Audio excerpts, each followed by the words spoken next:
بچوں، اب سندباد جہازی کے سفر کا آگے کا حال سناتی ہوں۔ بادشاہ نے سختی سے کہا، نہیں، اگر تیری بیوی مر گئی تو ضرور تجھے بھی اس کے ساتھ کنویں میں ڈال دیا جائے گا۔ ان تمام باتوں سے مجھ پر خوف طاری ہو گیا۔ میں نے سوچا اگر بیوی مر گئی تو میرا مرنا بھی یقینی ہے۔ میں نے دل کو تسلی دینی چاہیے کہ کل کا حال کسے معلوم، کیا پتہ کون پہلے مرے کون بعد میں۔ لیکن مجھے جس گھبراہٹ نے گھیر رکھا تھا وہ کسی طرح کم نہ ہوئی۔ قسمت کا کھیل دیکھیے کہ تھوڑی مدت بعد میری بیوی بیمار پڑی اور چند روز بعد فوت ہو گئی۔ شہر والے تعزیت کرنے میرے پاس آئے، خود بادشاہ نے بھی آ کر افسوس کیا۔ پھر میری بیوی کو نہلا کر بہترین کپڑے اور نہایت قیمتی زیور پہنائے گئے۔ لاش کو تابوت میں رکھا اور اس پہاڑ کا رخ کیا جس کے پاس کنواں تھا۔ وہاں پتھر ہٹا کر تابوت کو کنویں میں ڈال دیا۔ میرے دوست اور سسرال والے مجھ سے اس طرح گلے ملے جیسے میں کسی لمبے سفر پر روانہ ہونے والا ہوں۔ میں نے بھتیری فریاد کی کہ یارو، میں پردیسی ہوں، تمہارے دستور کو نہیں مانتا۔ انہوں نے میرے چیخنے چلانے کی ذرہ برابر بھی پرواہ نہ کی اور 7 روٹیاں اور مٹکے بھر پانی کے ساتھ رسے کے ذریعے نیچے اتار دیا اور بڑے پتھر سے کنویں کا منہ بند کر کے چلتے بنے۔ میں نے غار میں بہت سی لاشیں پڑی دیکھی جن میں سے سخت بدبو آ رہی تھی۔ میں نے اپنے آپ سے کہا میرے ساتھ ہونا بھی یہی چاہیے تھا۔ ہر سفر میں مرنے سے بال بچتا رہا ہوں، اس کے باوجود سفر کرنے سے باز نہیں آیا۔ اب سفر کرنے کی قیمت جان دے کر ادا کروں گا۔ غار میں مجھے دن رات کا بالکل پتہ نہ چلتا تھا۔ جب بھوک پیاس لگتی تو روٹی کے 2-3 ٹکڑے کھا لیتا۔ پیاس لگتی تو روٹی کے 2-3 ٹکڑے کھا لیتا، پیاس لگتی تو 1-2 گھونٹ پانی پیتا۔ ڈرتا تھا کہ روٹیاں ختم نہ ہو جائیں، مٹکے میں بوند بھی باقی نہ رہے۔ لاہور پڑھ پڑھ کر کہتا، اس شہر میں شادی کر کے تو میں عذاب میں پھنس گیا۔ کاش میں سمندر میں ڈوب گیا ہوتا یا پہاڑ سے گر کر مر جاتا۔ اس خراب موت سے تو وہی بہتر رہتا۔ اپنے آپ کو برا بھلا کہتے رہنے سے کیا حاصل تھا؟ آخر میں نے اٹھ کر غار کو دیکھنا بھالنا شروع کیا۔ پتہ چلا کہ وہ دور دور تک پھیلا ہوا ہے۔ ہر طرف لاشوں اور گلی سڑی ہڈیوں کے ڈھیر لگے ہوئے تھے۔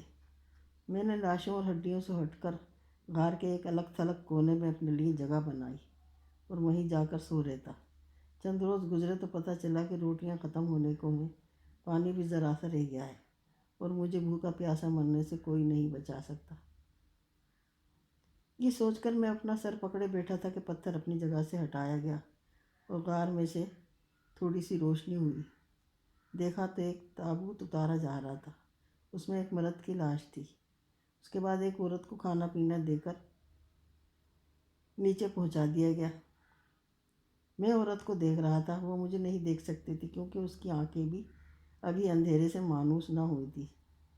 جب لوگ کنویں کو پتھر سے بند کر کے چلے گئے تو میں نے ایک مردے کی بڑی سی ہڈی اٹھائی اور عورت کے سر پر کئی دفعہ ماری، یہاں تک کہ وہ مر گئی۔ اس کے زیور اور جواہرات میں نے اتار لیے اور کھانا پینا لے کر اس کونے میں جا بیٹھا جہاں میں سویا کرتا تھا۔ اس کے بعد میں نے یہ طریقہ اپنا لیا، جب کسی مرد یا عورت کے دفنانے کی نوبت آتی تو میں اس کے زندہ ساتھی کو مار ڈالتا۔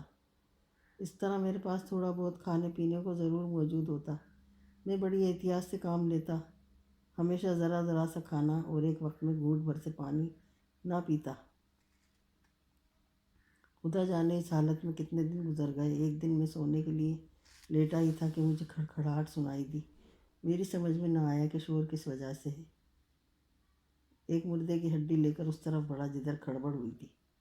تھوڑی دور چل کر ایک وحشی جانور نظر آیا جو مجھے آتا دیکھ کر بھاگا۔ میں نے اس کا پیچھا کیا، آخر ایک جگہ پہنچ کر ایک کونے میں کوئی چیز تارے کی طرح چمکتی نظر آئی۔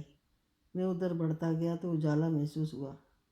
مجھے یقین ہو گیا کہ غار میں کوئی سوراخ ہے جو باہر کی طرف نکلتا ہے، اور آگے جا کر پتہ چلا کہ جانوروں نے یہاں پہاڑی میں سرنگ لگائی ہوئی ہے جس کے راستے وہ اندر آتے ہیں اور پیٹ بھرنے کے بعد باہر نکل جاتے ہیں۔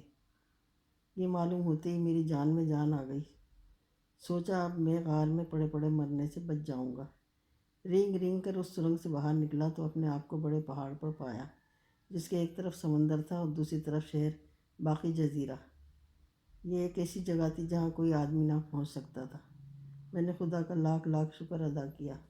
سرنگ کے راستے غار میں گیا، مردوں کے اچھے اچھے کپڑے لیے، کچھ پہنے، کچھ اور باقی جن میں طرح طرح کے جواہرات، موتیوں کی لڑیاں، سونے چاندی کے زیور جن میں ہیرے جڑے تھے، باندھے۔ ان گٹھریوں کو سرنگ کے دہانے پر لا رکھا۔ اب میں ہر روز سرنگ سے نکل کر اس امید پر آ بیٹھتا کہ شاید کوئی جہاز ادھر سے گزرے اور مجھے اس غار سے، جو قید خانے سے کم نہ تھا، نجات ملے۔ رات کو غار میں جا کر سو جاتا، جو زندہ یا مردہ یا عورت غار میں آتی اسے مار ڈالتا تاکہ کھانے پینے کی کمی نہ ہو۔ ایک روز میں سمندر کے کنارے بیٹھا اپنی حالت پر غور کر رہا تھا کہ سمندر میں ایک جہاز نظر آیا۔ میں نے مردوں کے کپڑوں میں سے ایک سفید چادر نکالی اور اسے لہراتا ہوا ادھر سے ادھر دوڑنے لگا۔ خوش قسمتی سے جہاز والوں نے سفید چادر کی وجہ سے مجھے دیکھ لیا۔ جہاز سے ایک کشتی اتاری گئی، اسے کھیتے ہوئے چند آدمی مجھ تک پہنچے اور پوچھنے لگے، تو کون ہے اور یہاں کیا کر رہا ہے؟ اس پہاڑ پر کیسے پہنچا؟ ہم نے کبھی کسی کو یہاں نہیں دیکھا۔ میں نے کہا، میں سوداگر ہوں، جس جہاز پر میں سوار تھا وہ طوفان میں پھنس کر ٹوٹ پھوٹ گیا۔ ایک تختہ میرے ہاتھ لگا، اس پر اپنے بچے کچے مال سمیت یہاں آ پہنچا ہوں۔ انہوں نے مجھے تمام مال سمیت جو میں نے غار میں سمیٹا تھا کشتی میں بٹھا لیا اور جہاز پر جا کر کپتان کے سامنے لا کھڑا کیا۔ کپتان نے کہا، اے شخص، تو اس جگہ کیسے پہنچا؟ یہ بہت بڑا پہاڑ ہے جس کے پیچھے ایک بھرا پورا شہر آباد ہے۔ میں عمر بھر اس سمندر میں سفر کرتا رہا ہوں اور اس پہاڑ کے پاس سے بار بار گزرا ہوں، لیکن یہاں جنگلی جانوروں اور پرندوں کے سوا کسی کو نہیں دیکھا۔ میں نے وہی کہانی دہرا دی جو کشتی کھینے والوں کو سنائی تھی۔ شہر اور غار کا ذکر بالکل نہ کیا۔ ڈر تھا کہ جہاز پر شہر کا کوئی رہنے والا نہ ہو۔ اپنے مال میں سے بہت سے زیور اور ہیرے نکال کر جہاز کے کپتان کو دینے چاہے۔ وہ لینے پر راضی نہ ہوا اور بولا، ہم کسی سے کوئی چیز نہیں لیتے۔ جب سمندر کے کنارے یا کسی جزیرے پر کسی بھولے بھٹکے کو دیکھتے ہیں تو اسے جہاز پر لے آتے ہیں۔ اگر اس کے پاس کچھ نہ ہو تو اپنے پاس سے اسے روپیہ پیسہ دیتے ہیں۔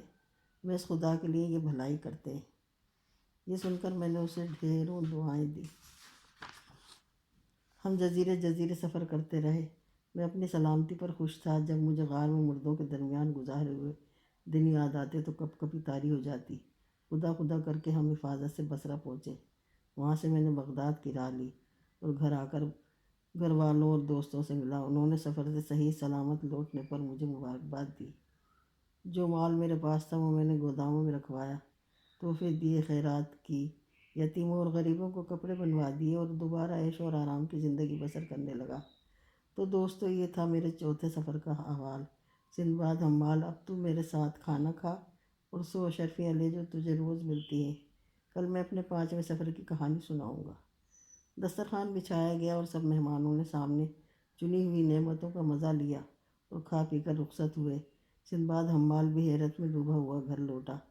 صبح ہوتے ہی اس نے فجر کی نماز ادا کر کے سندباد جہازی کی حویلی کی راہ لی۔ سندباد جہازی نے اسے خوش آمدید کہا۔ جب دوست احباب جمع ہو گئے تو دسترخوان بچھا، کھانے چن دیے گئے، خوب گپ شپ ہوئی۔ اس کے بعد سندباد جہازی اپنے 5ویں سفر کی کہانی بیان کرنے لگا۔